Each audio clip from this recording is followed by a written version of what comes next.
I did a taste test last night with my two boys and my husband. They hands down prefer this one. Let's talk maintenance. The Solo is, in my opinion, one of the easiest units to clean, hands down. This is mainly because of the way the filling chamber is designed. Yeah, and look, this is one of the big challenges, and this is why it took me 7 months before I decided to actually set up Batyr as a formal organisation, as a formal kind of registered charity. And the reason being is that you have to identify what benefit you're actually going to add to the collective. So could this have been a program that one of these bigger organisations could have run with? Yes, for sure. Hands down. No doubt about it.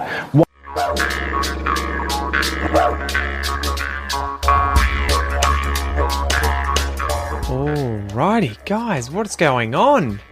Welcome to this episode of Aussie English. I'm your host, Pete, and this is another episode on the Aussie English Podcast as well as the YouTube channel. It is another video episode of the expression episodes that I do. So these episodes are all about me talking naturally about, Australia, what I've been up to, everything like that, but breaking down an idiom in Australian English, an expression that's used in Australian English. Usually they're used in other dialects of English as well. And then, defining words, giving you examples, situations where I would use it to help you understand how to use it, but also expose you to new vocab and other expressions, and then have a pronunciation exercise at the end, and often talk about Australia at the end. So that is what we're going to be doing today. A few announcements. Well, it is almost December, and I am looking forward to Christmas. I think it's going to be a lot of fun this year because, COVID's been sort of put under control in Victoria, and we're going to be able to finally catch up with groups of people and have parties and gatherings and get-togethers, everything like that over the Christmas period. So, I think it's going to be a lot of fun. It's one of those things in Australia, Christmas, although it was originally obviously I believe a Christian celebration, although it's probably arguably from paganism in Europe, right? Even before that, the summer solstice for us, the winter solstice for people in the Northern Hemisphere. But even though it tends to be seen as a Christian holiday, it's kind of celebrated by everyone from all walks of life in Australia. Whether you're Muslim, you're atheist, you're Jewish, whatever it is, people tend to just sort of celebrate and have a great time. Get together. It's an excuse to give each other gifts, have barbecues, go to the beach, and just, enjoy ourselves. Really be thankful for, who we are, where we are, that we had a good year or not, as it may be this year. Although I think we'll be thankful that it's over and almost 2021. But yeah, the Christmas period I'm definitely looking forward to, and it's especially now that I have children, right? Noah is pushing 18 months. He's almost 18 months old. And last year he was obviously a bit young. He was about 6 months during Christmas, 6 months old at Christmas time. So he didn't really do much in terms of getting into the Christmas spirit, opening presents, eating anything. He wasn't really the life of the party. But this year I have a feeling that he's going to be much more excitable, much more interested in Christmas and Santa and all that sort of stuff. So I think it's going to be a lot of fun. Although I tend to be horrible when it comes to giving people gifts.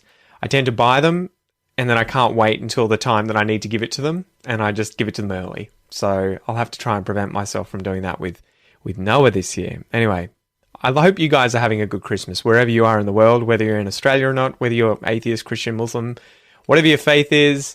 I hope you have a good period of the year where, you get to catch up with your loved ones. I hope they're all safe and sound from COVID as well. So yeah, wishing you all the best in this time. Anyway, so this is the Aussie English Podcast. If you want to get access to the transcripts for this episode and all the other previous episodes, make sure that you sign up for the premium podcast via aussieenglish.com.au/podcast. If you would like that, as well as 100 or more courses that are breaking down these kinds of expression episodes with vocab videos, pronunciation videos, there are natural English conversations, everything like that inside of the Academy. I would suggest also obviously checking out the Academy on aussieenglish.com.au/academy. You'll also get 3 times weekly speaking calls with teacher Ian. Go check that out. And then besides that, check out the pronunciation course, the phrasal verb course, or any of the other courses that I have on the website as well. If you are trying to level up your English pronunciation, use of phrasal verbs, and everything else. Go check it out. Besides that, besides the spiel, I guess I should mention before we really dive in that I did a sale for the pronunciation course, and I'm so glad so many people joined up and took advantage of that sale. It's so good to have you guys all inside of the course and getting a lot out of it already. I've already started receiving emails telling me that they're really enjoying the content, all of the new 25 different lessons in there. But I just want to thank you guys, right? I really appreciate your trust in me and that you know, are putting the effort into improving your English. So thank you so much for signing up for that course and getting into it. And guys, if you are interested, it is still available. Go check it out. But let's just get into this episode, right? Let's get into this episode. So I've got a joke for you here at the start, okay? Here's the joke. Why did the golfer wear a glove on both hands? Why did the golfer wear a glove on both hands? You ready? Because he had a hole in one. All right, so it's obviously a golfing joke. The pun here is on the expression a hole in one. There was this freaky shot recently that I saw on the news where some, golf pro, he chipped the ball and it skidded. It like kind of skipped across, I think it was a lake, some water, went onto the green and then ended up going into the hole in a single shot. So it was a hole in one, as in he scored that, hole. He got the ball in the hole in a single shot, a hole in one. Obviously here, the person's talking about their glove and wearing one glove on both hands because the other glove, the one that comes in the pair there, has a hole in it. Because the other glove, he has a glove that has a hole in it, right? Because he had a hole in one. Anyway, so that's the pun. Today's expression is hands down. Hands down. I wonder if you've heard this expression before. This is a good one. You can use this everywhere and anywhere in terms of English.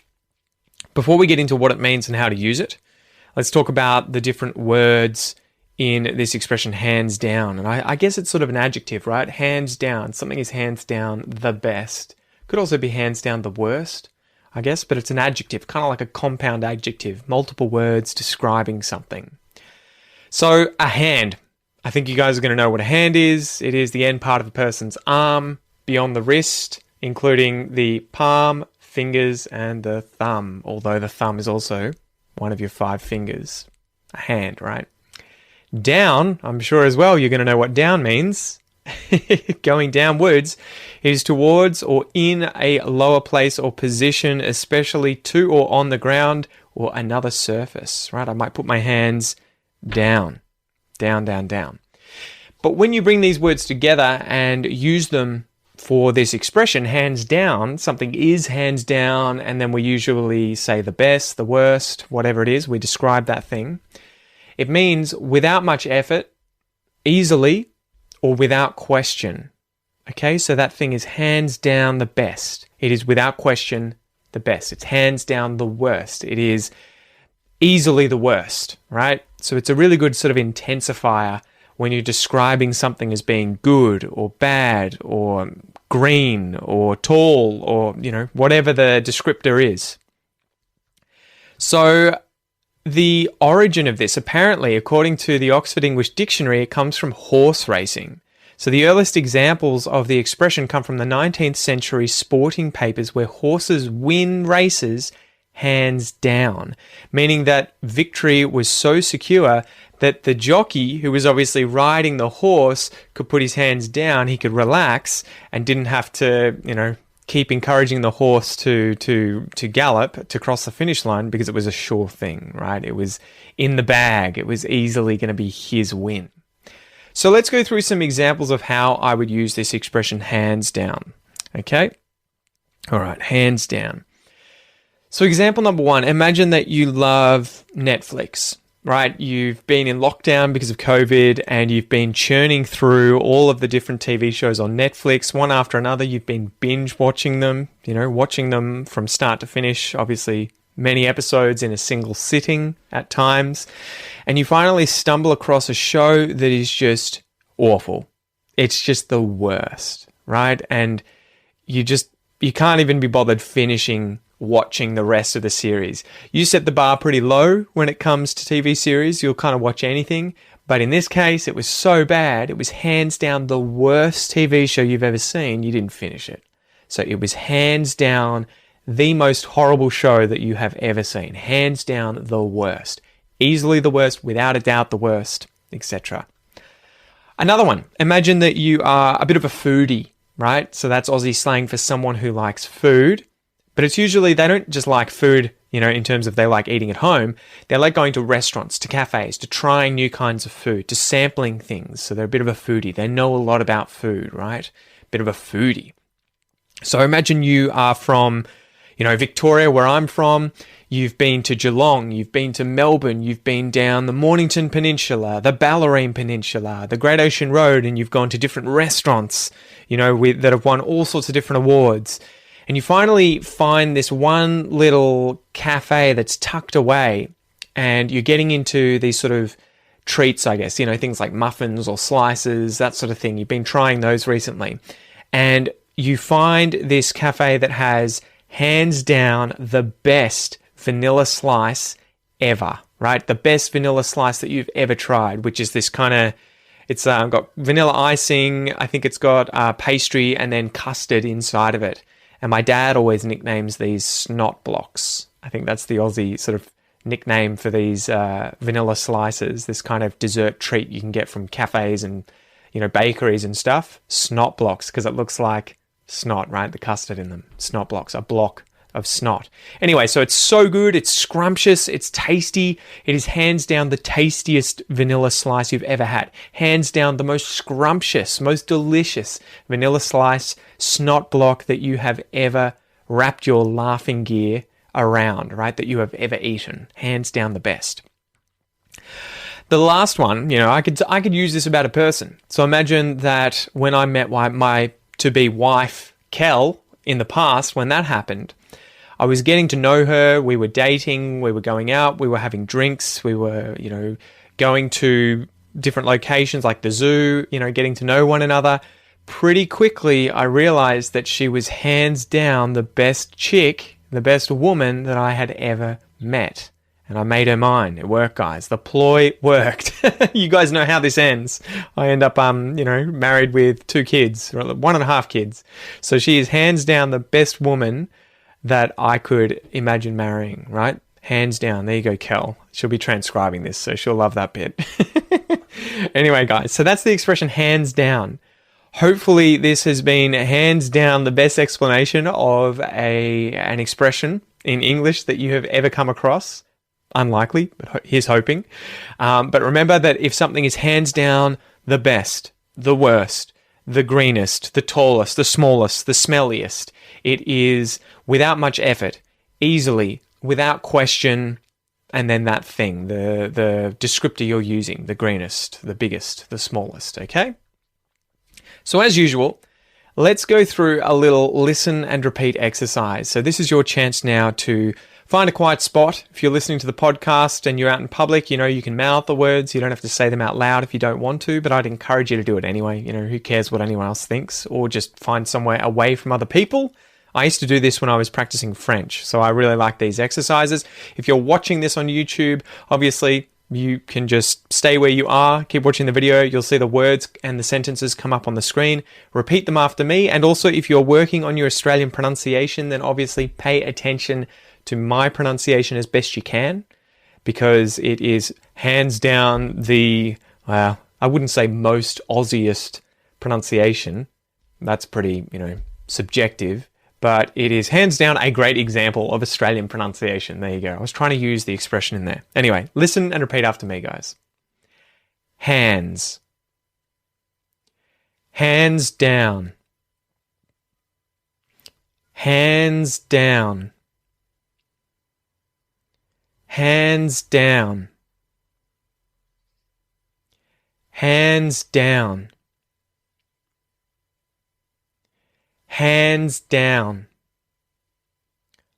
I think that's 5. I usually do 5 of those, and I've got the window open and I can hear these birds squeaking. So I don't know whether or not you guys can hear those in the background. They come in under the vines and under the trees there and stay there at night and make a lot of noise anyway. They're a little bit distracting. Anyway, let's keep going.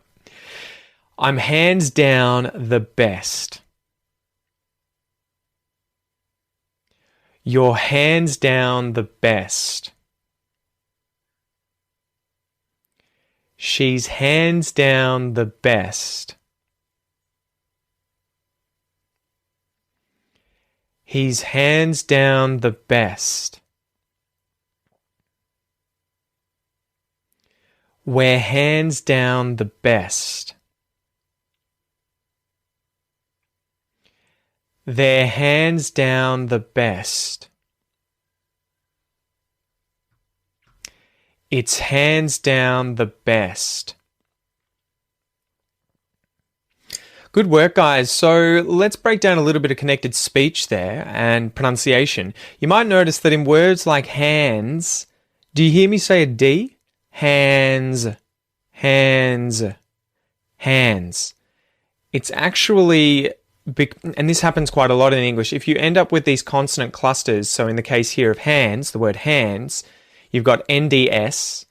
Because you've got 3 consonants in a row, especially where you've got this N, D, and then S, the D can disappear and it's as if you're saying hands with no D in there, H-A-N-S. And the same thing can happen with the letter T, right? So imagine that I was saying, I'm trying to think of an example. This might have been bad in terms of just pulling it out of my head, but mountain, that's a good example. There's a few of these. I have to try and think. I might have to come back to that another time. But yeah, that happens. I guess the reason I'm pointing that out is because this happens quite a lot in English, and spelling can kind of screw you up at times where you're trying really hard to pronounce all of the different letters that you see in the word spelling. But I want you to pay attention to the pronunciation without looking at the spelling at times, and to try and see if you can actually hear the pronunciation of each of these consonants or vowel sounds, whatever it is that you may see in the spelling later on or before the exercise, and be like, what are native speakers or advanced speakers of English actually saying when they say these words? Because quite often sounds disappear or they appear. They might, enter in the word. Another example where this is sort of happening is the Australian R here.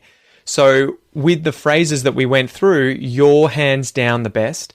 She's hands down the best. Oh, sorry, not that one. We're hands down the best and they're hands down the best, where there is effectively you are, we are, they are. Because there's no vowel sound after the word are, which is contracted onto those pronouns, the R isn't pronounced. So it's silent. You're just going to hear a long vowel. Your, where, there. But if you had a vowel at the start of the next word, so imagine the word was, instead of hands down, it was open, you would hear the R, and it would be linking to that vowel sound at the front of the word open. So you would hear you're open, we're open, they're open. So that's another thing to pay attention to. Anyway, finishing this episode up, instead of doing an Aussie fact, I thought I would ask you guys, if you live in Australia, if you have been to Australia, if you've studied in Australia, if you've, obviously been in the country, where is it that you have been that you think is hands down the best tourist location that you've ever been in Australia? Maybe it is the Great Barrier Reef on the border of Queensland, right on the coast of Queensland. Maybe it is Broome in northwest Western Australia. Perhaps it's the Great Ocean Road in Victoria. Where is it that you think was hands down the best? What was the best place you've ever been, the best thing you've ever seen? What was hands down the most awesome thing you've experienced in Australia? And for those of you who haven't been to Australia, or perhaps who know of places that they would like to go and think these places would be even better than what you've already seen, I would love to know which you think are hands down the best places that you would love to go to in the future. An example for me is Uluru. I've never been to Uluru, which is Ayers Rock. Uluru, the indigenous name is Uluru. The British name that was given to it after colonisation is Ayers Rock, named after Mr. Eyre, I believe. I've never been there, and I think it would be an absolute stunning place to go, to be able to get some Indigenous tour guides, to take you around the place, to show you things. It's somewhere that's on my bucket list. It's definitely somewhere that I think would be hands down incredible to go to experience. So yeah, anyway, I'm looking forward to hearing from you guys. However you get back in touch with me, whether you comment on this where you see it on YouTube, whether you send me a message or an email, let me know. I would love to hear from you. So anyway, guys, that is it. Thank you for joining me. I'm Pete, your host. I hope you had a good time, and I will see you in the next episode. And stay tuned. There's a lot of things coming for 2021. Next year's going to be a big year, okay? So keep your eye out for that. Anyway, thanks again, guys, and I'll see you soon.